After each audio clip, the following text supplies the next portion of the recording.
Hello friends. కొన్ని ఓటములు మనల్ని పడగొట్టవు. మరింత బలంగా ఎలా నిలబడాలో నేర్పిస్తాయి. సరిగ్గా మన Indian space research organisation ISRO చేసిన ఈ ప్రయాణం అదే నిరూపించింది. ఇది కేవలం ఒక ప్రయోగం కాదు. 140 కోట్ల మంది భారతీయుల ఆశ. అది సెప్టెంబర్ 7, 2019. ప్రపంచమంతా ఆసక్తిగా గమనిస్తోంది. ఇస్రో కంట్రోల్ రూమ్‌లో ఉత్కంఠ. అంతా సవ్యంగానే జరుగుతోంది. విక్రమ్ ల్యాండర్ చంద్రుడి ఉపరితలానికి కేవలం 2.1 కిలోమీటర్ల దూరంలో ఉంది. ఇంకొన్ని సెకన్లలో చరిత్ర సృష్టించబోతున్నాం అనుకునే లోపు ఒక అనూహ్య పరిణామం. ల్యాండర్ వేగం అదుపు తప్పింది. గ్రౌండ్ స్టేషన్తో సంబంధాలు తెగిపోయాయి. కంట్రోల్ రూమ్లో నిశ్శబ్దం. శాస్త్రవేత్తల ముఖాల్లో చెప్పలేనంత బాధ. నాటి ఇస్రో చైర్మన్ కె శివన్ గారు కన్నీళ్లు పెట్టుకోగా, ప్రధాని నరేంద్ర మోదీ ఆయనను గుండెలకు హత్తుకుని ఓదార్చిన దృశ్యం 140 కోట్ల మంది భారతీయుల కంటతడి పెట్టింది. ప్రపంచం జాలిపడింది. కొందరు విమర్శించారు. కానీ వారు గమనించని విషయం ఒకటుంది. ల్యాండర్ విఫలమైన చంద్రయాన్-2 ఆర్బిటార్ మాత్రం విజయవంతంగా చంద్రుడి కక్షలో చేరి అద్భుతంగా పనిచేయడం మొదలుపెట్టింది. ఇస్రో శాస్త్రవేత్తలు ఆ కన్నీటి చుక్కలను తమ సంకల్పానికి ఇంధనంగా మార్చుకున్నారు.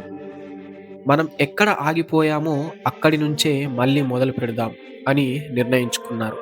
ఈసారి ప్రస్తుత చైర్మన్ ఎస్ సోమనాథ్ గారి ఆధ్వర్యంలో ఒక కొత్త సిద్ధాంతాన్ని తెరపైకి తెచ్చారు.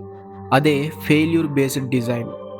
అంటే ఈసారి ప్రయోగం ఎలా విజయవంతం కావాలి అని మాత్రమే కాకుండా, ఏమేమి జరిగితే ల్యాండర్ విఫలమవుతుందో ముందే ఊహించి వాటన్నింటికీ పరిష్కారాలు వెతికారు. విక్రమ్ ల్యాండర్ కాళ్లను మరింత బలంగా, వేగంగా ఢీకొట్టినా తట్టుకునేలా మార్చారు. సెన్సార్లను మెరుగుపరిచారు. ఏ ప్రదేశంలో దిగినా ఇబ్బంది లేకుండా ఎక్కువ సోలార్ ప్యానెల్స్ అమర్చారు. చివరి క్షణంలో ఏదైనా తప్పు జరిగితే వెంటనే తనను తాను సరిచేసుకునేలా అధునాతన సాఫ్ట్వేర్ అభివృద్ధి చేశారు. జూలై 14, 2023. 4 ఏళ్ల కఠోర శ్రమకు ప్రతిరూపమైన చంద్రయాన్-3 సిద్ధమైంది. శ్రీహరికోటలోని సతీష్ ధావన్ స్పేస్ సెంటర్ నుండి LVM-3 M4, దీనినే ఇస్రో బాహుబలి రాకెట్ అంటారు, నిప్పులు చిమ్ముకుంటూ ఆకాశంలోకి దూసుకెళ్ళింది. ఈసారి మనకు ఆర్బిటర్ అవసరం లేదు. ఎందుకంటే చంద్రయాన్-2 ఆర్బిటర్ అప్పటికే చంద్రుడి చుట్టూ తిరుగుతూ ల్యాండర్కు దారి చూపించడానికి సిద్ధంగా ఉంది.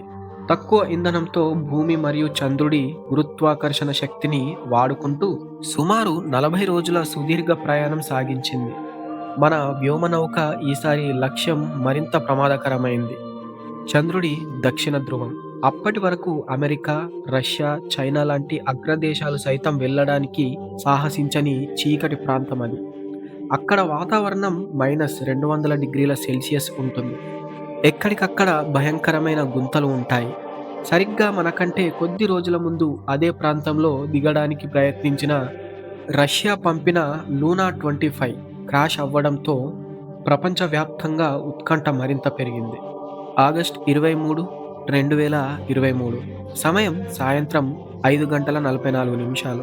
దేశమంతా పనులు ఆపేసి టీవీలు, మొబైల్స్ ముందు కూర్చుంది. గుడులు, మసీదులు, చర్చిల్లో ప్రార్థనలు. విక్రమ్ ల్యాండర్ తన అంతిమ దశను ప్రారంభించింది. ల్యాండర్ తన వేగాన్ని నెమ్మదిగా తగ్గించుకుంటూ సమాంతర దిశ నుంచి నిలువు దిశకు మారింది. 150 మీటర్ల ఎత్తులో ఆగిపోయి కింద ఏవైనా గుంతలు, బండరాళ్ళు ఉన్నాయా అని తన కెమెరాలతో స్కాన్ చేసింది. సురక్షితమైన ప్రదేశాన్ని ఎంచుకుని నెమ్మదిగా కిందకు దిగింది. సమయం 6:04. కంట్రోల్ రూమ్లో చప్పట్లు, ఆనంద బాష్పాలు. చంద్రుడి దక్షిణ ధ్రువంపై భారత పతాకం గర్వంగా అడుగుపెట్టింది.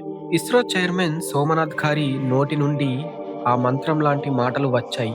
India is on the moon. భారతదేశం చంద్రుడిపై ఉంది. కొన్ని గంటల తర్వాత ల్యాండర్ నుండి ప్రజ్ఞాన్ రోవర్ బయటకు వచ్చి చంద్రుడి ఉపరితలంపై అశోక చక్రం, ఇస్రో లోగో ముద్రలను వేస్తూ తన పరిశోధనలు ప్రారంభించింది. అక్కడ సల్ఫర్తో పాటు అనేక మూలకాలను కనుగొంది. ఏ చోటకైతే మనం చేరుకున్నామో ఆ ప్రదేశానికి శివశక్తి పాయింట్ అని మనం విజయం సాధించిన ఆగస్టు 23ని జాతీయ అంతరిక్ష దినోత్సవంగా దేశం ప్రకటించుకుంది. ఒకనాడు మన రాకెట్ విడిభాగాలను సైకిళ్ల మీద, ఎడ్ల బండ్ల మీద తీసుకెళ్లిన దేశం ఒకనాడు మన ఓటమిని చూసి నవ్విన దేశాలు నేడు తలెత్తి మన వైపు చూసి సెల్యూట్ చేశాయి. ఈ విజయం కేవలం ఒక ప్రయోగానిది కాదు. పడిపోయిన ప్రతిసారి అంతకంటే రెట్టింపు వేగంతో లేవగలిగే భారతీయుడి పట్టుదలది. జై హింద్.